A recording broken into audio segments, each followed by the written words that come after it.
noches a todas las personas que ven y escuchan nuestro programa. Hoy un programa más. Hablemos de ecología. Hoy tenemos aquí a una persona que es difícil de definir porque es excepcional. Es una persona polifacética, una persona que realiza un montón de cosas y todas ellas las hace muy bien. Ella es bióloga, tiene un máster en agroecología, tiene espíritu feminista, participa en manifestaciones, ha estado en Greenpeace, el grupo ecologista nacional, haciendo actividades como activista, valga la redundancia. Tiene páginas web en las que tiene un contenido cultural, agrario, de conexión, de comunicación con personas. Es cuentacuentos. Además, se dedica a la divulgación, por supuesto con cosas científicas y divulgación de aspectos sobre todo rurales. Tiene un montón de espacios vitales, pero es que además escribe y además canta. Y ha aprendido a tocar la guitarra sola y es cantautora y tiene un montón de temas que pronto saldrán en un gran disco. ¿De quién les estoy hablando? Les estoy hablando de una mujer que es de Luque, nuestra vecina comunidad aquí cercana, y se llama Rosa Roldán Ojeda. Rosa, buenas noches. Buenas noches. La verdad es que todo un placer tenerte aquí porque tienes un espíritu tan polifacético, haces tantas cosas que merece la pena que todas las personas que aquí nos ven y nos escuchan, que son muchas, y también muchos jóvenes, chicos y chicas, y niños y niñas que también nos ven, pues vean que cuando uno tiene potencial en su interior, cuando tiene ganas de trabajar, puede hacer muchas cosas y puede romper con el refrán este que dice, o el dicho, el que mucho tiene, poco, el que mucho abarca, poco aprieta. Aquí no, el que mucho abarca, aprieta la vida. Y este es el caso de Rosa. Rosa, todo un placer de verdad tenerte aquí con nosotros. Y la primera parte de este programa, que va a ser dividido en dos partes porque hay muchísimas cosas de las que hablar, quería porque el currículum prácticamente en líneas generales ya lo he esbozado, que me hablara de esos espacios vitales tuyos, espacios vitales en agroecología, en la lucha por los derechos de las mujeres, esa escritura que desarrolla, tu blog. Háblanos un poquito de todo esto, Rosa. Bueno, en primer lugar, y la parte que más me atraviesa y que estoy trabajando más últimamente es la agroecología, que bueno, para explicarle a la gente un poco qué es la agroecología es una ciencia y es una alternativa a la agricultura industrial y globalizada que recupera y actualiza saberes ancestrales, saberes de las comunidades campesinas, y es tanto con un enfoque como una práctica y desde diferentes perspectivas, no solo la técnico-productiva, que al final mucha gente cuando yo le hablo de agroecología me dice, eso es agricultura ecológica. No, es más que eso, porque dentro de las prácticas de la agricultura puede estar la agricultura regenerativa, la permacultura, la agricultura de conservación, pero esos son al final diversos modos de practicar la agricultura, pero la agroecología va más allá y es un enfoque y una práctica para que los agroecosistemas sean tanto sostenibles medioambientalmente como justos socialmente. Y a eso pues forma parte de recuperar ese conocimiento campesino y de mezclarlo y de actualizarlo con la ciencia y con la gente que está trabajando en agricultura desde la academia y desde el campo. Rosa, aquí hay un blog tuyo, un Medium, ¿no? ¿Por qué no nos habla un poquito también cuál es su enfoque y qué características tiene? Bueno, Medium al final es una plataforma de blogging, como podría serlo en otra época Blogspot, es principalmente anglosajona, pero bueno, yo me hice una cuenta ahí principalmente porque quería como tener junto todo aquello que escribía y que no había tenido salida y no tiene salida todavía como libro, como algo más físico. Entonces fue un poco como, para mí como un almacén, ¿no?, en el que ir ordenando un poco todos esos escritos que yo iba generando y una forma también de compartirlo y que estuviese ahí para la gente que quisiera leerlo, y porque al final se expande, o sea, ese momento de compartir lo que tú haces, lo que tú escribes, hace que se expanda también tus ganas de hacer lo que estás haciendo y el amor al final que tienes a esa actividad. Entonces al final, bueno, ahí eso viene también antes de una cuenta que tenía en Instagram con mi hermana, que también le gustaba escribir, pero al final Instagram no deja de ser una plataforma muy visual en la que la gente pues no se para tanto a leer. Entonces yo quería tener, es más superficial, ¿no?, es más visual y está bueno, encaminándose hacia otras cosas, hacia pues imágenes muchísimo más visuales y más rápidas. Entonces yo quería que estuviese en un lugar que al menos la gente se pudiese parar y que fuese allí expresamente a leerlo, vamos. Digo, Rosa, tú llevas escribiendo desde que eras prácticamente una niña, ¿no? ¿Cómo empezó esa afición tuya por escribir? Pues los primeros recuerdos de mí misma que tengo escribiendo y dándome cuenta de que era algo que me hacía sentir bien y que me gustaba, podría tener 8, 9, 10 años. Y recuerdo una vez que era verano y empecé a escribir un cuento. Tenía yo la necesidad, no sé si es que había escuchado algo en la tele o habría leído algo, no sé qué pasó, pero me subí yo sola al estudio de mi casa y me puse a escribir un cuento. Y luego me recuerdo también mucho que cuando estábamos en quinto, sexto de primaria, un profesor que teníamos, cada fin de semana nos enviaba un texto libre y que, bueno, normalmente los niños a lo mejor escribían lo que habían hecho en el fin de semana, la película que habían visto, y a mí me gustaba crear cuentos sobre todo. ¿Y recuerdas cuál era el contenido de aquel cuento tan, aunque sea mucho, bueno, relativamente bastante tiempo, ¿no? ¿No te acuerdas de lo que iba, no? Sí, pues sí me acuerdo porque cuéntanos un poquillo, que es interesante. Era de un niño que, bueno, mis abuelos, perdón, han sido campesinos, entonces yo me inventaba un cuento de que yo iba al campo de mi abuelo. Bueno, era en verdad una niña que se llamaba Margarita, yo lo escribía en primera persona, pero no hablaba de mí, sino... Margarita era una niña que iba al campo de su abuelo y estando como en aquella, bueno, aldea, se encontraba con un niño que no podía ir al colegio. Entonces ella pues siempre se quejaba mucho del colegio y el niño decía, pues yo no puedo ir, y entonces cuenta un poco la historia de los juegos a lo que jugaba con ese niño, de que todos los niños se iban a la playa, no en verano, pero ella pues había decidido quedarse allí en el campo de su abuelo y conocer a este niño. Como que cuando llegó septiembre otra vez, ella estaba muy cansada, decía, ay, otra vez al cole, pero se acordaba de ese niño que se llamaba Fernando, recuerdo que le puse Fernando, y entonces pues como que le dio esa perspectiva de la suerte que tenía, ¿no? Por poder ir al colegio. La verdad es que para tu edad, un argumento, además un argumento que de alguna manera es una línea de conductora de lo que es tu vida, porque siempre hablaba ya de cosas de agricultura, del campo, de los atardeceres, y eso ha ido guiando un poco también tu vida. De hecho, al final, científicamente eres bióloga. Sí. Te ha gustado mucho todo lo que es la naturaleza y demás, ¿no? Quería preguntarte, porque ya hemos hablado de lo que es la agroecología, me gustaría que matizase un poquito más, que profundizase un poquito más en el tema de por qué te interesa tanto el feminismo y los derechos de la mujer. Bueno, yo exactamente no sé cómo llegó, ¿no?, esta inquietud a mi vida, pero bueno, siendo mujer, al final yo recuerdo también que en el colegio ya escuchaba, estas cosas no son de niños, estas cosas no son de niñas, y yo preguntaba, pero soy una niña, ¿no? Te das cuenta de que eres una niña y ya hay alguien desde fuera que te está diciendo, tú no puedes hacer esto porque eres una niña, o al revés, ¿no? A un niño que juega con muñecas, reírse de él.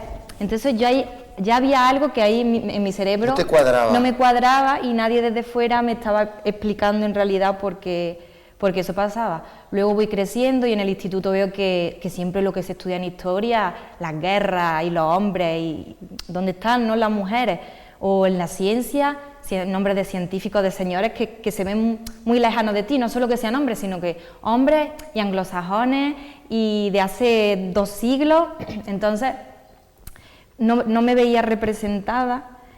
Y eso, y cuando a lo mejor veía mujeres, por ejemplo, sí, que a lo mejor empiezo a descubrir científicas o escritoras, yo decía, pero bueno, pero las veía muy alejadas de mí. Entonces me viene un poco ya a pensar, bueno, es que a lo mejor tengo que buscar mis referentes también más a mi alrededor, más cercanos. Y ahí como que me empiezo a dar cuenta de que mi abuela, mi madre también son referentes, aunque no sean los referentes que están escritos en la historia, sí, ¿no? Más mediáticos, más... Claro, exactamente, más mediáticos.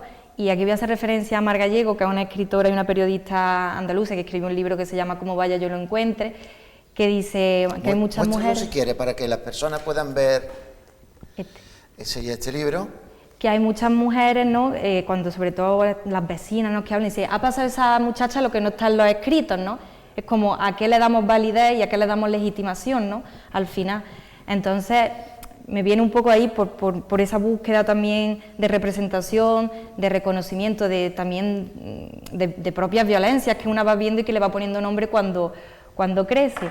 Y me gustaría citar un fragmentito de este libro de Mar Gallego que dice: algunas sentimos que para que nuestra autoestima se repare, para que las identidades oprimidas sean protagonistas, tenemos que cambiar la mirada, y que esto solo será posible cuando el libro de recetas de nuestra abuela sea colocado en la historia del saber al mismo nivel que una tesis académica, cuando la historia de quienes han sostenido y sostienen lo cotidiano y lo ordinario tenga la consideración histórica y la remuneración económica de quienes nunca se paran ahí. Magnífico texto para reflexionarlo, ¿no? Sí. A mí me ha encantado. Y la verdad es que tiene mucha filosofía en su interior, ¿no? Mucho contenido. Pero, en fin, como ya está dicho, los espectadores, las personas que nos ven, pues ya pueden parar su televisor y decir, voy a oírlo otra vez. Claro.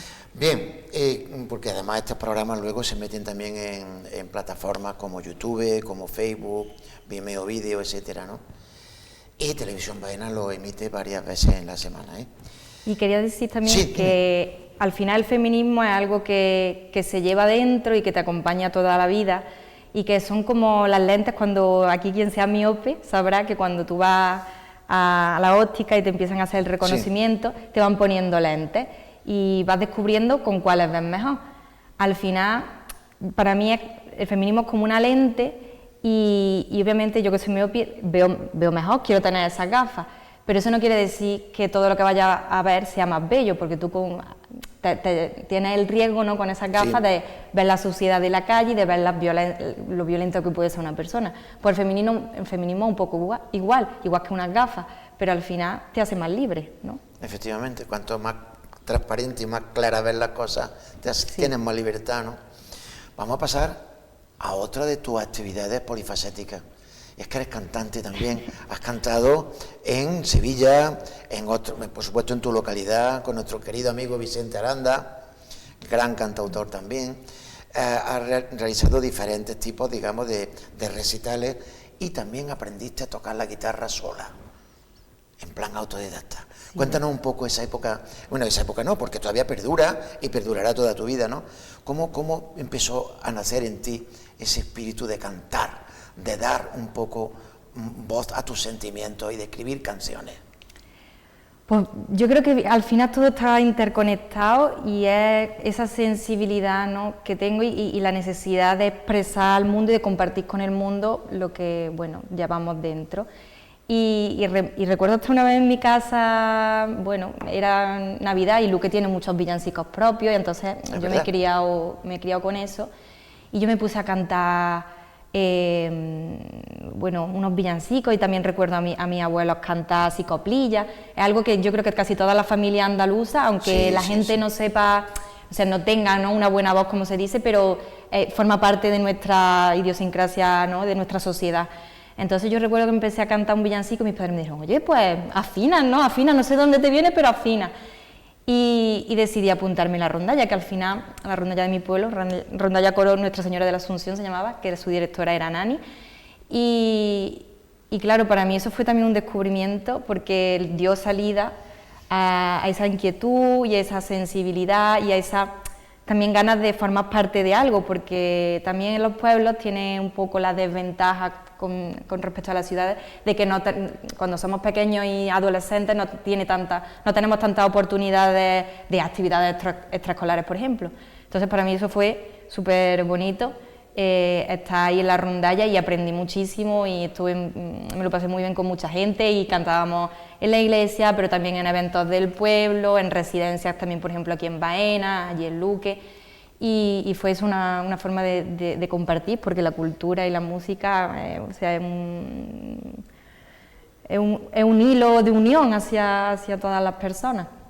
Y luego pues fui creciendo, lo fui dejando, canté más veces y cuando ya me fui a estudiar pues tenía esa inquietud de que... A retomar, ¿no? Sí, quería seguir yo otra vez con eso y quería aprender la guitarra para que tuviese todavía, ¿no?, más independencia a la hora de expresar las cosas, como un poco magnificar la expresión de esos sentires que yo tenía dentro.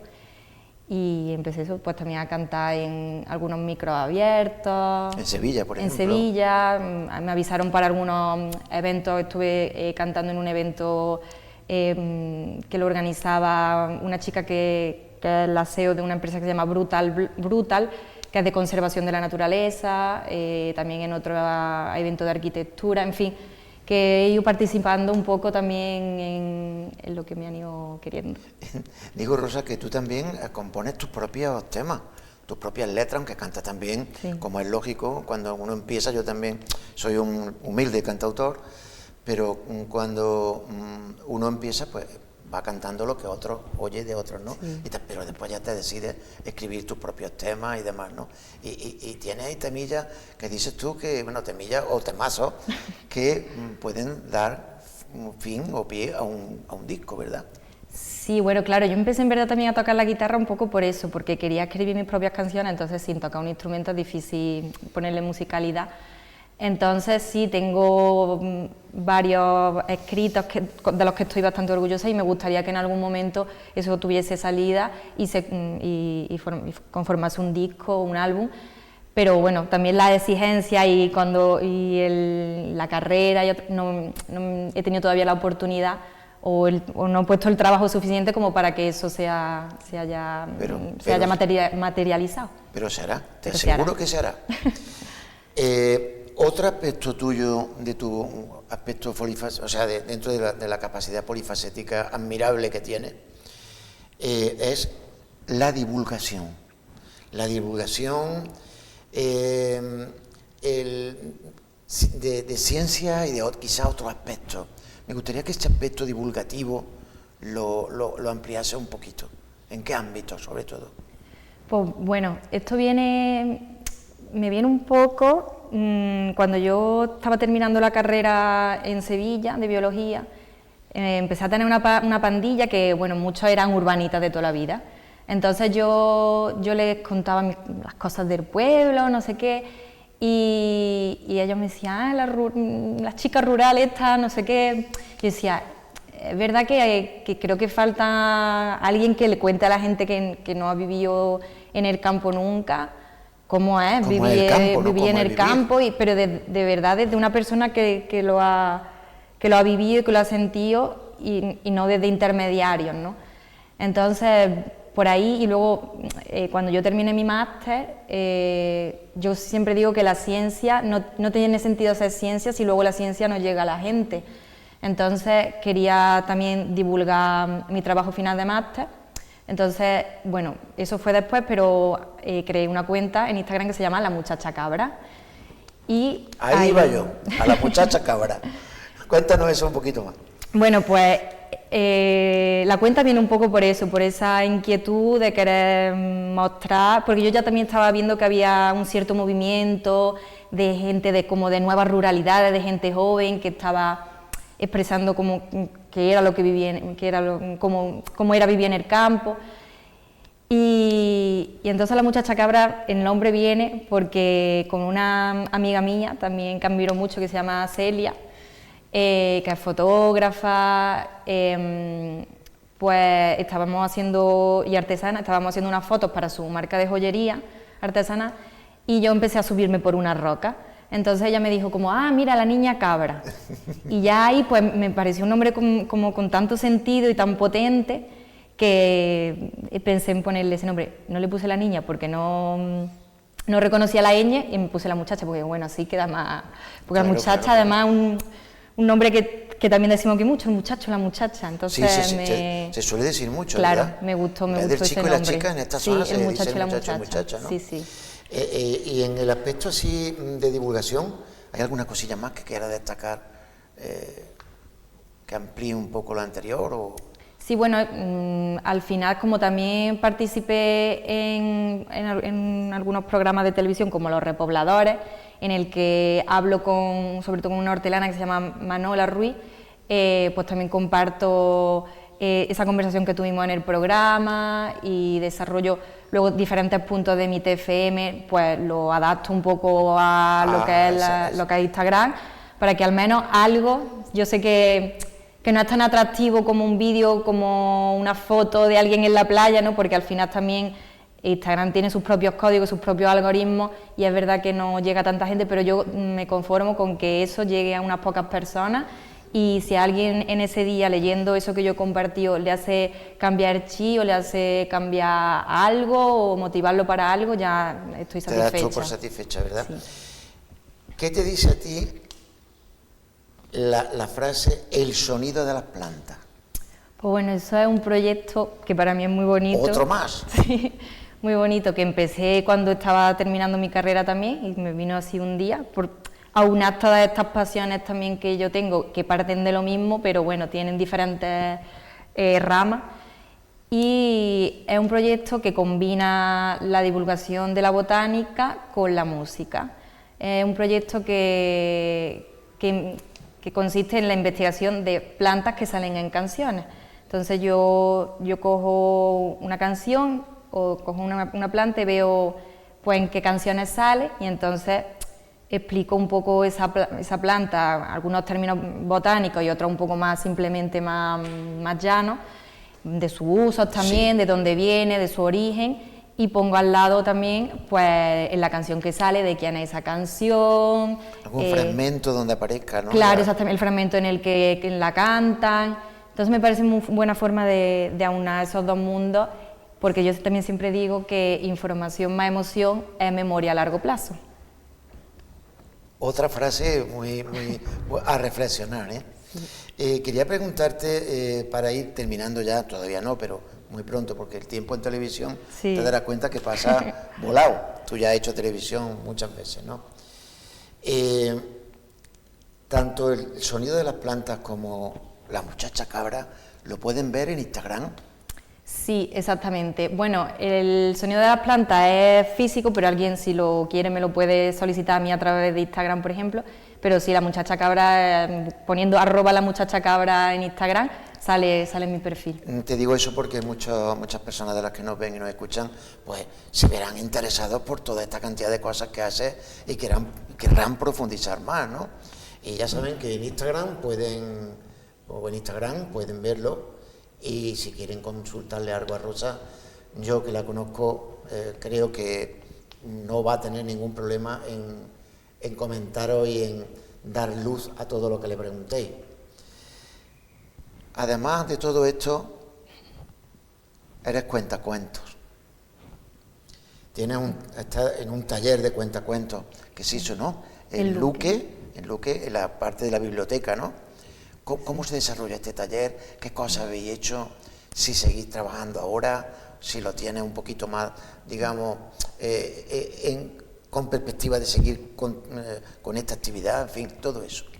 Bueno, esto viene un poco porque, bueno, viene también en colaboración pues con la bibliotecaria que actualmente está en la biblioteca, que es también paisana de Baena, que se llama Pilar.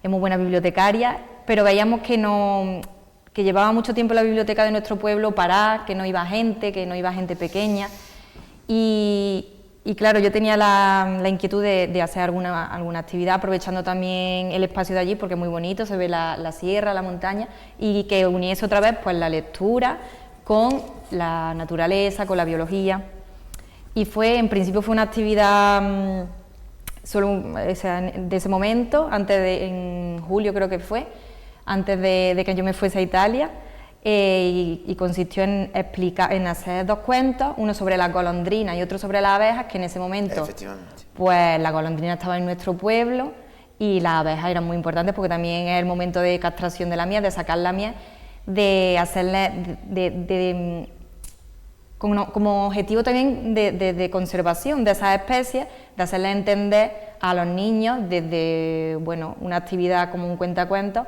la importancia que tienen esas especies, la importancia que tiene primero de conocerlas y después de conservarlas, aprovechando el espacio y el entorno en el que estamos, porque muchas veces los niños se crían en un entorno natural, en pueblos como Bainaluque, que tienen el campo a 5 minutos andando, y sin embargo no saben distinguir entre un almendro y un olivo, que parece una golondrina de un avión. Claro, que parecen cosas muy extremas, pero sucede, ¿no? Entonces, devolver un poco esa vinculación y esa conexión con la naturaleza que también muchos niños pierden. Cuando digo avión, los telespectadores que no crean que es que los niños no saben diferenciar un pájaro de un avión artificial. Me estoy refiriendo al avión pájaro y a la golondrina pájaro. O cómo diferenciar entre un gorrión macho y un gorrión hembra, que también muchos chicos pues no lo saben y es bonito el saber diferenciar todo este tipo de cosas. Pues Rosa, esta primera parte del programa, porque ya llevamos prácticamente 30 minutos, está prácticamente ya acabada. Como pueden ver y oír nuestros telespectadores, hemos estado hablando de la multitud de cosas, y faltan todavía, que hace Rosa. Rosa Roldán Ojeda, nacida en Luque en 1998, muy joven, y verán ustedes la capacidad polifacética, como han podido observar, que tiene, ¿no? La cantidad de cosas que hace. Ojalá muchos de los jóvenes que nos ven, de los niños, tomen como referencia a Rosa y a tantas y tantas personas que, como ella, son capaces de registrar en su interior un montón de ideas, de explicitarlas, de tener amor por la vida, como hace Rosa. Manifestaciones, feminismo, páginas web, divulgación, escritura, cantautora, aprender a tocar la guitarra de forma autodidacta. Todo eso está dentro del corazón y del alma de Rosa Roldán, que hoy pues tiene la gentileza de estar con nosotros. Con esta primera parte finalizamos nuestro programa de hoy, pero les vamos a emplazar a la segunda parte de este interesante programa, esta interesante entrevista que tenemos con Rosa, en la que nos va a hablar de muchas cosas más, pero eso ya no va a ser esta semana, porque las dos ideas fundamentales de este programa es que ustedes pasen un buen rato con nosotros, conozcan personas y sobre todo aumente su conciencia ecológica. Por tanto, esta primera parte la damos por finalizada en estos momentos, deseándoles que haya sido de su agrado el programa y que tengan una muy buena noche.